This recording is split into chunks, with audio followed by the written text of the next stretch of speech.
Chazak Baruch. Alors, on va rapidement faire un petit résumé des halachot de la journée.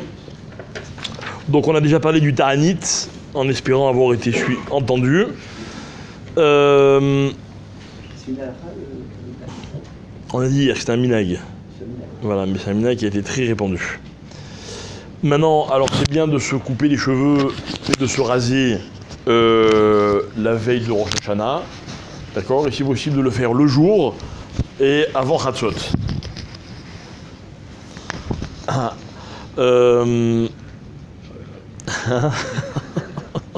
met du temps à réagir. Bien.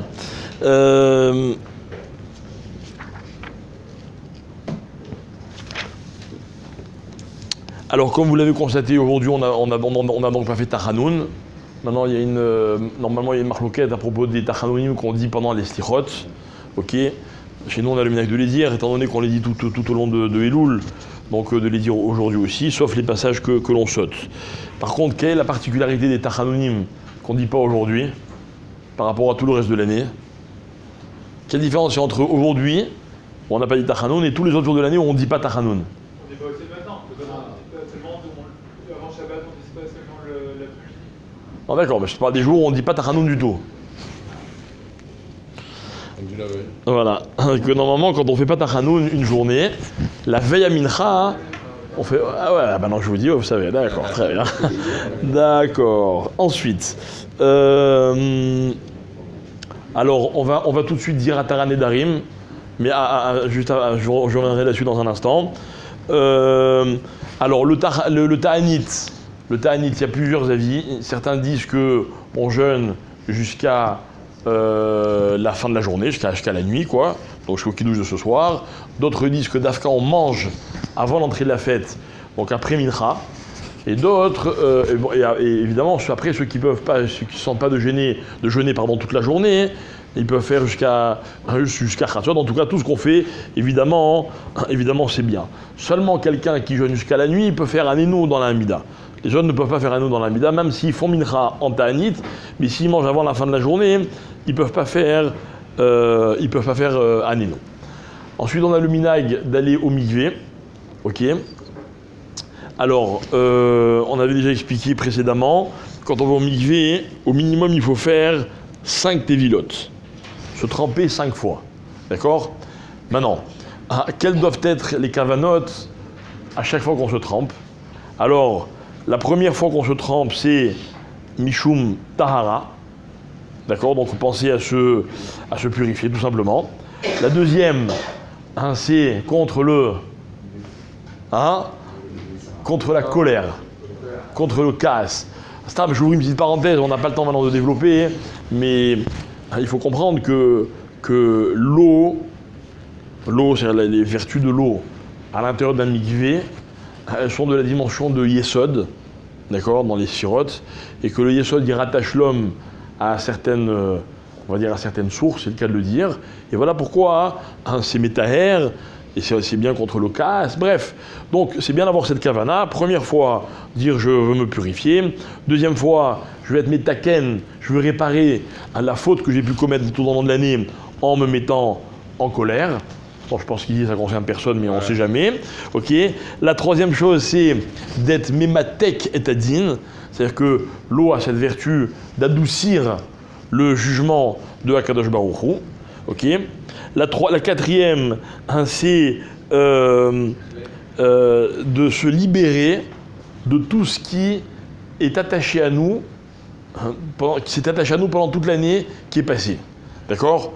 Donc c'est comme, on va commencer par les Sfarim, comme quelqu'un qui enlève ses habits de Chol avant Shabbat et qui met ses habits de Shabbat ou avant Yom Tov. Là pareil, genre on se lave de toutes les mauvaises choses qui sont collées à nous pendant l'année, donc on pensera à Tichle Shana Veki Elotea, que cette année elle se termine avec toutes ces mauvaises choses.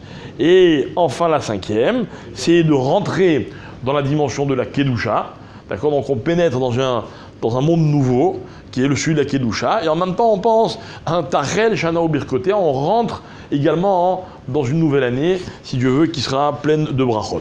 D'accord? Donc on récapitule, la première, Purifier. La deuxième, voilà.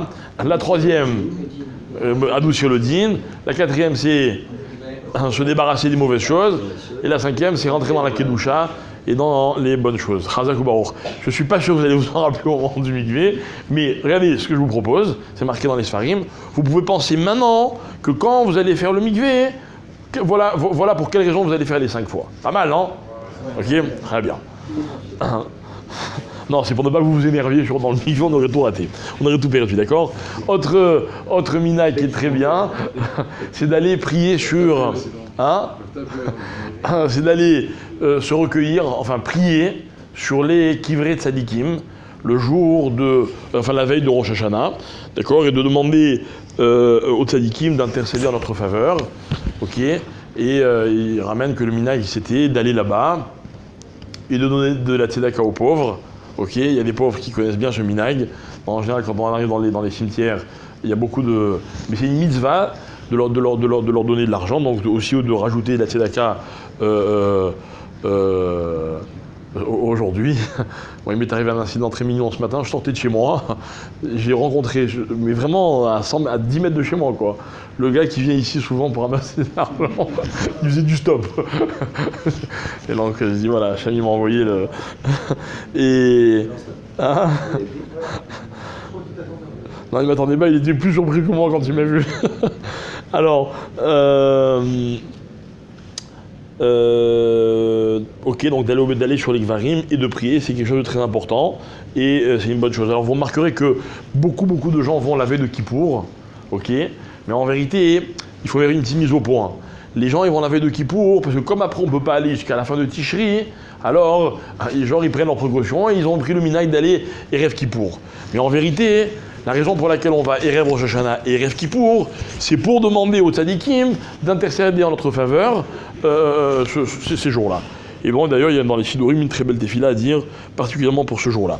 Enfin, par rapport aux nérotes donc que les dames allument à l'entrée de la fête, donc ce soir on dit la Likner Shel Yom Tov, d'accord, et on dit également la bracha de Shechianu, d'accord.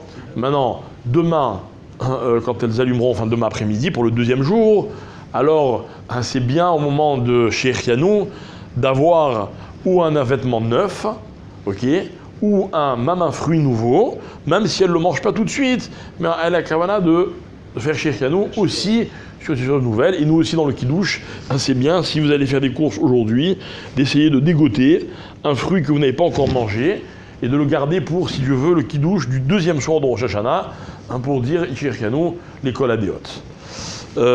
Dernière chose extrêmement importante, ok, c'est la mitzvah de Eruv Tafshilin. Alors j'explique très brièvement, mais même si vous connaissez déjà, vous savez que quand un Yom Tov est suivi d'un Shabbat, il est strictement interdit, pendant Yom Tov, de préparer Shabbat. J'explique ce que je veux dire. Ce soir, c'est Yom Tov. Vous savez que Yom Tov, on a droit, par exemple, de réchauffer un plat, même sur le feu. D'accord? Après, on n'a pas le droit d'éteindre le feu, c'est un autre problème. Mais en tout cas, on a le droit de réchauffer un plat. Maintenant, ce qui est aussi très important, c'est de savoir que, par exemple, aujourd'hui, je peux préparer pour aujourd'hui, mais pas forcément pour demain. Genre demain après-midi, ok, quelqu'un qui dit ah ben je vais commencer à préparer, poser la table, etc., même faire la vaisselle, c'est un vrai problème. D'accord? Un Yom Tov ne peut pas préparer pour un autre Yom Tov. Ok? Donc ça, il faut s'organiser en fonction. Maintenant, il faut s'organiser. Comment? Préparer à l'avance. Si nos femmes, enfin une femme qui est une tzadikette ou même un homme qui a tout préparé à l'avance, il n'a même pas besoin de moi. Vous voyez ce que je veux dire? Mais quelqu'un qui n'a pas tout préparé, ou alors il a préparé, mais elle a mis au frais ou au congélateur ou je ne sais quoi, et elle veut réchauffer les aliments. Donc, demain après-midi, il faudra attendre le coucher du soleil pour, enfin même la nuit, pour préparer le repas du soir. D'accord? De demain soir. Maintenant, quand on sera vendredi, on arrive à Shabbat. Dès qu'arrive Shabbat, on ne peut plus rien faire. Donc la seule possibilité, c'est de préparer ce qu'on veut préparer pour Shabbat depuis Yom Tov. Maintenant, si déjà un Yom Tov ne peut pas préparer sur un Yom Tov, alors vous ne voulez pas qu'on prépare un Yom Tov pendant Yom Tov un Shabbat. Alors, Chachamim, ils ont été métaken qu'on peut faire la mitzvah de Eruv Tafshilin. C'est quoi Eruv Tafshilin? Pour que vous compreniez bien le principe, c'est que je commence à préparer mon Shabbat avant l'entrée de la fête. Donc quand je prépare mon Shabbat pendant la fête, en fait je ne fais que continuer ce que j'ai déjà fait avant la fête. Donc du coup, c'est plus un honteux par rapport au Yom Tov, c'est plus un zilzoul dans le Yom Tov. Donc qu'est-ce qu'on fait? On prend aujourd'hui, donc avant l'entrée de Yom Tov, on prend un pain et un œuf. Et un tafchil en fait, il faut un plat. Ça peut être un œuf, mais ça peut être une boulette, ça peut être, il faut quelque chose qui ne s'abîme pas. Ok, ça peut être ce que vous voulez. D'accord?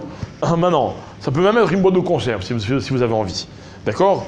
Maintenant, ce Eruv Tafshilin là, d'accord, je le désigne comme étant Eruv Tafshilin et je fais la bracha et le petit texte qui est marqué dans tous les sidurim, dans tous les livres de fête, en général au début, c'est marqué.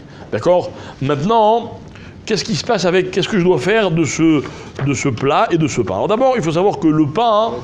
Le principe, il est que comme j'ai commencé Ce que j'ai dit. avant... J'ai dit. Ah, tu l'as dit? Ouais. Donc, qu'est-ce qu'on fait de ce pain? Il faut savoir que le pain, c'est pas une obligation. C'est bien de faire un pain et un tafchil, mais quelqu'un qui n'a pas, où il se rappelle au dernier moment, etc., il fait que le tafchil, il fait que le plat, ça suffit. D'accord? Attendez, une seconde. Maintenant, qu'est-ce qu'on fait avec ces aliments? Ok? Alors, 2 secondes, je vais tout vous dire. Ok? On va les manger pendant Shabbat. D'accord? On va les manger pendant Shabbat. Alors, à quel moment on va les manger le jour de Shabbat? Alors, il y a deux possibilités. Ou bien celle qui consiste à dire le plus vite possible qu'on rentre Shabbat. D'accord? Pourquoi? Parce que non seulement je honore ma table du Shabbat, je mange, mais en plus, ça me permet d'accomplir rétroactivement la mitzvah de Eruv Tafshilin. Donc, Zrizi Magdimin, je veux vite profiter de cette mitzvah. Donc, vendredi soir, et d'autres disent qu'au contraire, il vaut mieux laisser jusqu'à la fin du Shabbat pour garder ce plat. Et je vais dire, voilà, depuis avant Yom Tov, j'ai déjà prévu le dernier repas du Shabbat. Alors, en général, ce qu'on fait, ce qui est bien de faire, c'est de manger la challah le vendredi soir. Attention, attendez, restez-moi jusqu'au bout. Et le plat à Seudash Tishit. D'autres disent non, on peut faire encore mieux. La challah, on la prend comme deuxième pain du motzi de vendredi soir. On la mange pas, on mange l'autre. Et celle-là, on la reprend pour le deuxième pain de samedi midi. Mais on le mange pas non plus. Et on le mange à Seudash Tishit. Celui qui arrive à faire ça, c'est un trompa, d'accord, il a fait au top, ok, il a fait tout ce qu'on peut enjoliver dans la mitzvah, et du coup, il a donc tout gagné. C'est clair? On n'oubliez pas de faire cette mitzvah. Maintenant, si quelqu'un a oublié ou a omis ou n'a pas pu le faire, il faut savoir que le rav de la ville, en général, il fait pour toute la ville. Et dans chaque communauté, le rav de la communauté, il fait également pour toute la communauté. Moi, je le ferai, si Dieu veut, aujourd'hui. Dans l'hypothèse où quelqu'un aura oublié, il pourra être quitte aussi avec ce Eruv. Mais je suis sûr que dans une communauté comme la nôtre, personne ne va oublier Eruv Tafshilin. On n'a pas le droit de dire. Il ne fait pas les repas de Shabbat. Hein? C'est quoi il fait pas le repas de Shabbat? Il a fait. Si tu es sûr de ne pas avoir à cuisiner pendant Yom Tov, tu n'as pas besoin. Maintenant, attendez. Maintenant, si je suis invité chez quelqu'un, non, s'il n'a pas fait, alors on va être sur les roues du Rav. Bien que, comme dira Michael, j'ai pas droit a priori de dire ok, je vais me faire chercher du Rav. C'est si j'ai oublié, mais a priori j'ai pas droit, d'accord? C'est quoi j'ai pas droit? Genre j'aurais pas droit à cuisiner pendant Yom Tov. Alors, Bédiavad, je m'appuie sur celui du Rav. Maintenant, moi j'ai pas fait Eruv Tafshilin. D'accord? Je suis invité chez quelqu'un, il a fait Eruv Tafshilin. Maintenant, moi, j'arrive 2 heures avant Shabbat chez lui. Et je veux l'aider. J'ai le droit d'aider ou pas? Ah, ben non. Moi, j'ai pas fait Eruv Tafshilin. Mais on parle de son repas, lui. Mais c'est toi qui vas le manger. Oui, mais c'est lui le balabé. Et alors? T'as pas le droit de t'aider? Alors voilà. Non, là, ça c'est encore autre chose. D'accord?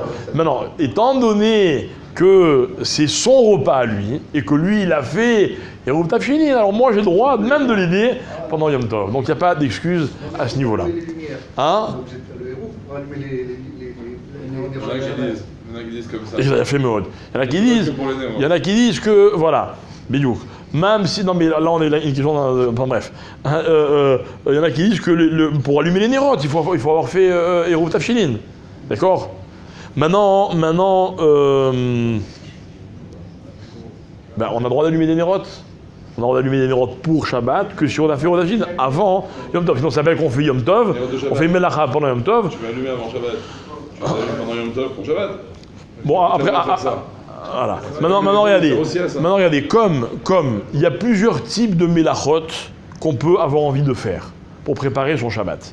Comme réchauffer, comme allumer un feu. Voilà. Le mieux, donc je vous recommande de prendre le Marzor et de lire mot à mot ce qu'il y a marqué comme texte, parce que là-bas, les Khamim, ils ont été métaken, ils ont institué un texte, voilà, où il y a toutes les mélachot qu'on risquerait de devoir faire pendant Yom Tov. D'accord? Donc n'oubliez pas ces mitzvahs qu'on ne fait pas tout souvent. Donc, Bezrat Hashem, surtout en Israël, parce que voilà, eux encore en Chutz Laaretz, ils vont le faire les premiers jours de Yom Tov, de Pessah et les dernières fêtes de Pessah. Parce qu'ils vont avoir deux fois 2 jours, Sukkot, 2 fois 2 jours et un Shabbat. Mais nous, c'est une mise en Israël qu'on n'a pas souvent. Voilà. Alors.